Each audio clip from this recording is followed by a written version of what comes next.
Guys, we need to have a serious talk. And it is going to be about books. Are you ready? Because I have my drink and it is non-alcoholic, so I am not ready. Nonetheless, we must continue with our day. Today we are going to be reviewing the Grisha Trilogy, books 1, 2, and 3. Book 2 is currently being lent out, so we do not have it with us, but we are going to be reviewing the entire trilogy. This will be a spoiler review, so be careful. If you've not read the series yet, then maybe this is not the video for you, but we're happy to welcome you back once you have, because I'll be going into spoilers without a doubt in this video. I'm Kupel, and this is A Kupel Books. Let's go. Hello everyone. So, as you guys know, we are here today to review the Grisha Trilogy. I have a lot of thoughts. I read this book, I read the series like a little bit ago, like not like so long ago. I read it like a week or 2 or 3 ago, but I had to take a minute to like calm down because I had so many opinions and I wasn't about to berate you guys with them because I needed a second to collect myself and say, Kupel, do you want to be the crazy person on the internet or do you want to be the sane crazy person on the internet? And I'm voting for the latter. If you guys saw me while reading this trilogy, you guys would have thought I was bonkers. The real question is here today, what were my thoughts on the Grisha Trilogy? In order to make this as succinct as possible without turning into just a massive rant about a single character or a single point in the plot, we are going to break this down. I'm going to talk about my favorite things, I'm going to talk about my least favorite things, and then we're going to go from there. So, for those who don't know, this story, those who are choosing to stay here with us, even though it's a spoiler review, welcome. I'm glad you chose to stay, even though it's a spoiler review, but this is a story that follows Elena, whatever her name is. She is a young girl with absolutely no magical powers, and don't worry, she was tested at a young age to see if she had magical powers. She does not. So she continues on her normal muggle life in this Russian-inspired fantasy land. And in this Russian-inspired fantasy land, there is this horrible, terrible incident that happened decades ago. And this resulted in this massive piece of the land being swallowed up in darkness. And within this darkness, there are these horrible creatures known as Volkra, something like that. And these are basically flying demons, and they will eat you. The problem is that this darkness is literally in the middle of the country. So, in order to get from one side of the country to the other, you have to cross through the darkness. And that means that whenever someone important or a shipment has to go across, you need soldiers. And this is a country that's also at constant war with their neighboring countries. So therefore, they always have a draft going on. And our main character, Elena, and her best bud, who's definitely not a romantic interest, definitely not a romantic interest, Maul and her are of the age to be drafted. So they are drafted, they're in the army. They are put on the duty of providing security for this transport that has to go through the darkness and get out to the other side. This means that they're going to have to deal with some scary creatures and it's not going to be a good time. They go in, and because this is a fantasy book and our main character is who she is, she of course develops magical powers out of nowhere and is able to prevent herself from dying when her entire team is attacked by those demon creatures I was telling you guys about inside the darkness. At which point they realize she's one of a kind. Oh my god, look at her, she's so special, she's so unique. She's the only one of her kind because the story needed it. And so therefore she is now put into the magical academy where she is learning how to become a Grisha. What is a Grisha? A Grisha is the term used to label the group of people within this country and within this world that have these magical powers. These magical powers are what they call a small science, meaning that it's scientifically based, and this magical powers can vary from person to person. Our main character is what they would call a sun summoner, meaning that she can summon the sun. There's only one of her. There more common ones are the people who are able to control the elements, such as fire, water, air. Then there's people who are able to control the human body. They're able to stop hearts and stop breathing and that kind of crazy stuff. There are the healers. There are the people who are like the creators. They're able to like melt objects and use like this small science for engineering purposes and like creating crazy stuff. What you need to know is that there's a whole bunch of them. They do a lot of different things, and there's two unique ones we know of. Our main character, the Sun Summoner Alina, and then there is the leader of the Grisha, whose name is the Darkling, and his power is to summon darkness. This is definitely not black and white, but it totally is black and white. Let's get back to the story. So she saves her best bud, Mal. She saves everyone. Everyone's so happy. Well, not everyone. Some people did die. It was kind of bad. She's learned how to become a Grisha, and that is where the story starts off, if I'm being honest with you guys. From there, we enter into 3 books that are just crazy. The first book is just a epic, typical YA love triangle. Hidden girl finds her hidden powers and is amazing. And then the second book is very much political intrigue book as things in the first book develop. The third book is the final conclusion when Alina and the great evilness of the main evil bad guy of the story must fight to the end, and one must become the winner, you know, because we are reading Harry Potter. And the prophecy said only one shall live. Seriously though, this series is very odd. So in the first book, as you guys all know, we are entered into this magical world, which I just described to you guys, and we basically have the Darkling. The Darkling is slowly helping Alina's powers grow, and then she eventually becomes super powerful. Kind of, maybe, sort of. She learns of the Darkling's evil history. That he is actually super bad. He's a baddie, bad. And she learns this and she runs away because Bagra, who is like my MVP, she says, Alina, go. Be gone, girl. Save yourself. So she saves herself. She leaves after discovering the Darkling's actually super evil. And the Darkling was actually the one who created this darkness that's in the land. In the second book, we see Alina and Mal out there. Mal was her best friend who she saved in the first book. Her and Mal are out there and they're living the good life, and then the Darkling finds them because they're hunting them down. And they capture Alina and Mal. They are fortunately on the way to the capital, saved by the Prince of the Kingdom, Nikolai, and then he brings them all the way back to the capital to be safely returned home, and at which point Alina, with no training, starts to head the Grisha army. From then on, we then have our next confrontation with the Darkling, and he defeats Alina. Alina has to go into hiding after the Darkling has taken over the kingdom by taking out the king and the queen and the oldest son, leaving Nikolai as pretty much the sole person who's able to still run the country.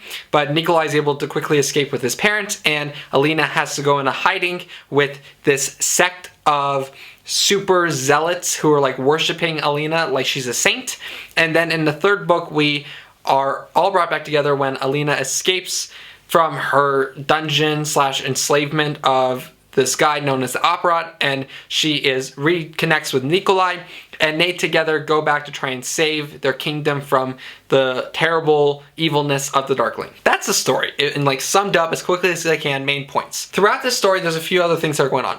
The main thing that you guys need to know about is these amplifiers. What is an amplifier? Amplifier is a device that a Grisha can have one of, and these amplifiers basically make their power more strong, right? Fine, it makes sense. Okay, we get it. It makes your power more strong. You can only have one, unless you're the main character, in which case you can have 3. And it just so happens that there's an entire legend about this that's super famous. So Alina goes on her way. In the first book, she gets her first amplifier. In the second book, she gets her second. And in the third book, she gets her third. Wow, look at that. That symmetry right there is astounding. And using all 3, she will be more powerful than a Darkling is able to defeat him, right? That's pretty much all you need to know about the story now that I think about it. First, we're going to do great things. The things I loved about this series is Nikolai.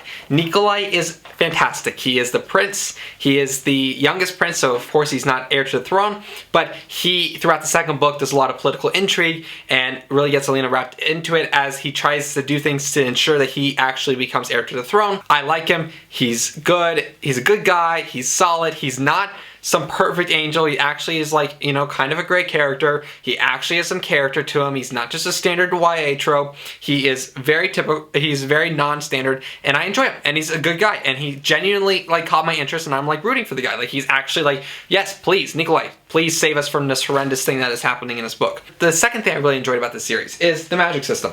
I actually enjoyed the whole idea of the small science. If you get into more of like the theory behind it, it's actually a really interesting theory of like how this science works and how this magic system, which appears to be magical, is really scientifically based, and it has to deal with like molecules and stuff like that. I enjoyed that. I thought it was good. I thought it was solid. I thought it was thought out, obviously. Near the end, I had some issues with it, but I think in general, the idea of it is a very solid idea, and I really have like a few issues, but nothing major. Number 3, the world building. I loved the world that Leigh Bardugo wrote in this series. This series, the world building was fantastic. It was epic. It was large. You could do a lot in this world. She did not limit herself to a small world, and she didn't make so many inconsistencies that you couldn't really enjoy the world itself. The world building was epic in the series. My next one is going to be another point that I touched on, which is the political intrigue. The second book is like a political intrigue book, completely 100%. It is all political intrigue. It is all making choices politically. What means what, how this impacts other things, the consequences of these actions. Even in the third book, there's a little bit of politics involved. But overall, there's a lot of politics in this book, and that actually was kind of a really interesting point of the story. Like, I'm all for political intrigue, and I think Leigh Bardugo did a very good job. She didn't overhand it. She didn't make it so complicated you didn't know what was going on. She very subtly just like slipped in some politics. It was nice. It was refreshing. It was a nice change of pace from the rest of the story. Another thing I liked is the commentary of the series. There's obviously the commentary of elitism going on within the series with the Grisha and their powers, and then in other countries the normal muggles who believe that the Grisha are evil beings. But more specifically, what I'm commenting on is in the second book and in the third book, when Alina has to deal with her followers, because as she gets more powerful, she's developed this following of people who think that she's a saint. In this world, there's these saints, and these saints are kind of like the religious icons, and these saints have all been commended for being amazing people who did amazing things, right? So a lot of people think that Alina's a living saint. She's got very zealot followers, and then she also has people who are taking advantage of her extreme followers and are using them to their advantage to gain more power. I really enjoy that part of the series. Like, it's interesting, it's unique. I like how they're doing that. I like how Leigh Bardugo kind of intertwined this whole, like, not heavy-handed, but very slightly handed commentary. Yes, it's right in front of your face, but it's not like about our world and about religious commentary on like the real world. But there's definitely a commentary going on in here about how people can use religion for their own personal benefit and how religion can be taken too far in certain cases. And I thought that this was really well done. I'm a super religious person myself, so, and it didn't offend me or anything. I just really enjoyed it. I thought it was interesting how she put that in this world, and she put it in very elegantly, in my opinion. I also thought that her writing style was really good. Like, I have no complaints with her writing for the most part. I do think that you see her growth as a writer more so. I read Ninth House, which is one of her later books, and you can definitely see her growth as she's become such a great writer. With all that being said, let us get into the things that I absolutely hated about this book. This is why you're here. This is the rant part of this video that I was scared to share, but I'm ready, okay? I composed myself. I wrote down a list. I'm ready to say my thoughts, okay? So if you're ready, I'm ready. Number 1, I don't know Russian. If you know Russian, that's wonderful. I'm really happy for you. I don't know Russian. So while I'm reading this book, initially, while I was getting to the groove of it, I didn't know what was a Russian word and what was a made-up magical word. I was really confused. There's no glossary, at least that I know of. I didn't see a glossary in my edition, and I was super confused. What is she wearing? A kofta? Like, what is that? Is that a robe? Is it a dress? Is it a... Like, for all I know, it's nothing, and she just wears a hat. Like, of course I know it's not that, but you know what I mean? Like, I don't, like, know what these things are. I don't know what they're supposed to look like. I had a very difficult time with that. And then, like, when they would throw out, like, the titles, you know, when they would, like, refer to Nikolai and other characters throughout the series that had, like, gained a title of some kind, I got super confused. I didn't know what this title meant. I didn't know how they related to one another. Just like a glossary would have fixed it all, honestly. There's no need to like go into extreme detail. Just throw in a glossary what these things are. Throw in an image glossary of like what a kofta looks like, and I'll be perfectly content with that. Next one. There were discrepancies later on in the series with her magic system. She had a solid magic system, and I had very little issues with it. But then she started getting into like the magic part of their magic system, because their, you know, like their actual magic system is like a science, and then there's like this magic part of their science system. When they got into like actual magic, that's when I started being like, it seems like she's stretching, you know, like it was solid, it was good. Work within your limits, you know? I love it when an author has developed for themselves a system, a magic system, and then later on in books they've kind of written themselves into a corner, but then they recognize that their system is limited and they use that to their advantage in making a better, more interesting story. Don't change rules of your magic system or add new ones to make it work. Don't be Hermione Granger in Harry Potter, where all of a sudden in the third movie she gets a time turner to control time. Don't be that person. Don't be J.K. Rowling here, okay? It is perfectly fine to work within the constraints that you built for yourself. It's part of the challenge of writing a good book. I've never written a good book. I've never written a book myself, or a good one, I should say. But I've read a lot of good books that authors work within their constraints, and I feel like that would have added so much more to the story. Like, please, don't add a random new system of magic or add new lore to your magic system that seems to be plot serving and not so much a actual like rule that was first developed. You know what I'm saying? My next one, which on my list is number 3, is going to be Alina's CV is lacking. Okay, Alina's resume is not built for leading a Grisha army. I don't know who you are, I don't know what you have to say, but that you cannot tell me that some girl who did not know she had magical powers till like a year ago can now lead the Grisha. Sorry. I'm completely fine with the whole like, oh, she's super powerful, great. Okay, I can roll with that. It's a little standard to me, but I can work with that. I cannot work with when you are putting some 12-year-old in charge of the army. Why? Okay, that's all I'm going to say on it, because I don't want to get too upset. The rest of my points all have to deal with the love triangle. As you guys know, I'm not a huge romance reader. Part of the reason I moved from YA a few years ago was because I kind of got tired of the standard the romance, the love triangle. I got tired of it. I know Grisha's amazing. I really enjoyed Ninth House. I have picked up Six of the Crows. I wanted to read the series. I wanted to get into this world. And I'm not so disappointed I did, because it gave me a lot of world building, and I really am glad to see Leigh Bardugo's growth as an author. But I hated the love triangle. What is going on in this series? Okay, first of all, in what world does it make sense that the creepy emo kid is like the love attraction? I don't get this. Throughout the first book, he's like some creepy emo stalker, and she's like, oh my god, he's so attractive. What? He's not. No, Alina, no. Okay, and then everyone's like, oh, like, and then Maul's like a hurt puppy, like limping everywhere, and you just feel bad for the guy. And I don't even care for him, to be honest with you. I don't even really like Maul that much. I don't like the Darkling or Maul at all. And Maul's like limping around like a hurt dog, and I'm just like, I'm so confused. Like, weren't you just like sleeping with girls in like the first book, and now you're like giving Alina a hard time because she's got a crush on a guy who's like supposedly super attractive because he stalks her in the middle of the night? Like, I don't understand why all of a sudden we like care or are bothered by the fact that Maul's feelings are hurt. Like, Maul, you literally were just talking with Alina about sleeping with one of the other Grisha like not 20 chapters ago, and now you're giving her a hard time because she likes the guy. Whatever. I just did not like that. I did not understand it. Maul also, in my personal opinion, in terms of like who Alina's choosing to have attractions with, Maul is a wet dog, you know? It's like kind of cute, it's kind of adorable, but like it smells bad and you don't want to touch it. Like, I don't understand why there's this intimacy between them. Yes, I get it. Childhood friends, long time, love it. Okay, great, mwah,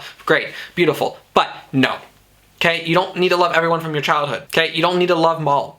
Okay, Maul obviously didn't love you for like the entire like half the book. He literally did not like you until you started liking someone else. Then all of a sudden he was like, I have feelings for you. No, okay, just don't, please, okay?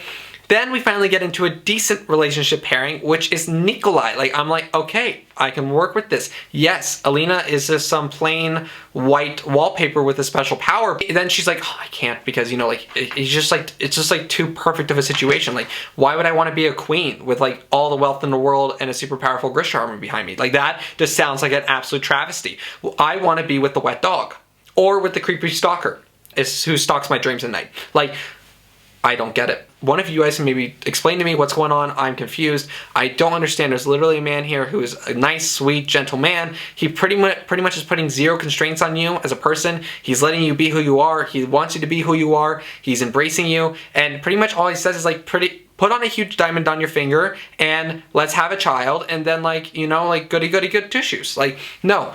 Like, instead she's like obsessing over the wet dog and the creepy stalker. With everything being said, my last comment I would like to make about the series and my rant on this, because it did turn into a rant, is the final book. This book was horrible. So now we've covered my favorite things and my least favorite things about the series. Now, for the final part, let's just discuss what I thought about how the series went. And then we'll leave. Okay, and then I'll let you guys all go back to your day. What did I think about the series? Well, I thought the first book had some trashy parts in it, but it was solid world building, could have gone really well. Really amped for it. Second book, Political Intrigue, I was kind of in for it. Yes, the love triangle stuff, but whatever, I can block that out with a Sharpie. Then the third book happens and it just was horrible. Like, it was this bad. The ending was trash. Okay, like, I was not getting involved in the love triangle. I was like completely like, Alina, that's your business. I'm gonna stand back here. Okay, I don't even have popcorn. I'm just standing back here. You do what you need to do and I'll be back there and I'll come back to the story when you're like, figure it all out. But she ends up with the worst one. Like, am I the only one who thinks this? Like, Maul is the wet dog. The Darkling at least was like kind of mysterious, creepy vibe going on. You know, like, that's at least better than wet dog. And then Nikolai is like the perfect man who has now a traumatized past because he turned into some like dark creature. But my point is no man's perfect in this world, obviously. Based on the fact that like she's into wet dog, creeper, and former monster. But out of all three, former monster is definitely the best bet in my personal opinion. Okay, second best bet is the Darkling. You know, like, I don't know, like, push some light into him and make him a holy creature and then marry him. I don't care, just not Maul. Like, she could have married a fern. Or better yet, she could have just married no one and that also would have been a great story. You don't need to love someone in this series. It's a YA series. You could find love later on in life. It's literally been 3 years. You can find someone else later on in life who's not involved in all this mess. And then the ending, okay? So for those who are keeping along and are still here, as you guys know, if you've read the books, there was 1, 2, 3 magical amplifiers. The third amplifier ended up being a whole scam on all of us. I was shocked. I did not see that one coming. And it was actually Maul the entire time. What the... I don't know. I don't have words. Am I glad I read it? Yes. Would I read it again? Probably not. Would I recommend it? To people who are like not completely opposed to like super duper YA, yeah. Like if you love YA, there's definitely solid good parts of the series and I think that there's solid points. I get so aggravated by the points I didn't like about the series that I get really frustrated with it, but overall it's not a bad series. Like, yes, do I think she made narrative mistakes? Yes. Did I love the plot all the time? No. Did I think the ending was utter garbage? Yes. But my journey was definitely enjoyable. Like, if I really hated it, I would have just stopped reading it. I obviously liked it enough and there was enough good stuff for me to keep reading it. So, would I recommend it to some people? For sure. Would I recommend it to, like, my fellow adult fantasy readers who aren't really into YA? Big O, just don't do it, okay? Not worth your time. Overall, at the end of the day, I'm glad I read it. Not gonna revisit it. It's gonna probably stay on my shelves just because I like Leigh Bardugo as an author. I really enjoyed Ninth House. I'm really looking forward to her later works. So that is pretty much my thoughts on the series. Let me know what your guys' thoughts are on the series in the comment section down below. Did you think that ending up with Maul in the end was worthwhile? But what are your thoughts on her and Maul at the end? Did you like it? Did you not like it? I hated it. I thought it was utter garbage. Should she have ended up with the Darkling? I'm personally voting yes. Should the Darkling have won? I think also yes. I honestly, you know, I was kind of for it. Like, anything to get rid of Alina. Like, she is literally white wallpaper. That's who she is. She's white wallpaper with a special ability. That's like she had no depth to her, in my personal opinion. So, what did you think about Alina? What are your thoughts? Am I wrong? Am I crazy? Let me know what your thoughts were in the comment section down below. Don't forget to hit the like and subscribe button if you're feeling like it. But this has been my rant on the Grisha Trilogy. So, I'm so sorry that I went on for this long, but I just had some things to say, and I've been bottling it up for a month, so I didn't explode on you guys, even though I ended up kind of exploding on you guys at the end of the day. So, apologies. My bad. So sad. Okay, bye now.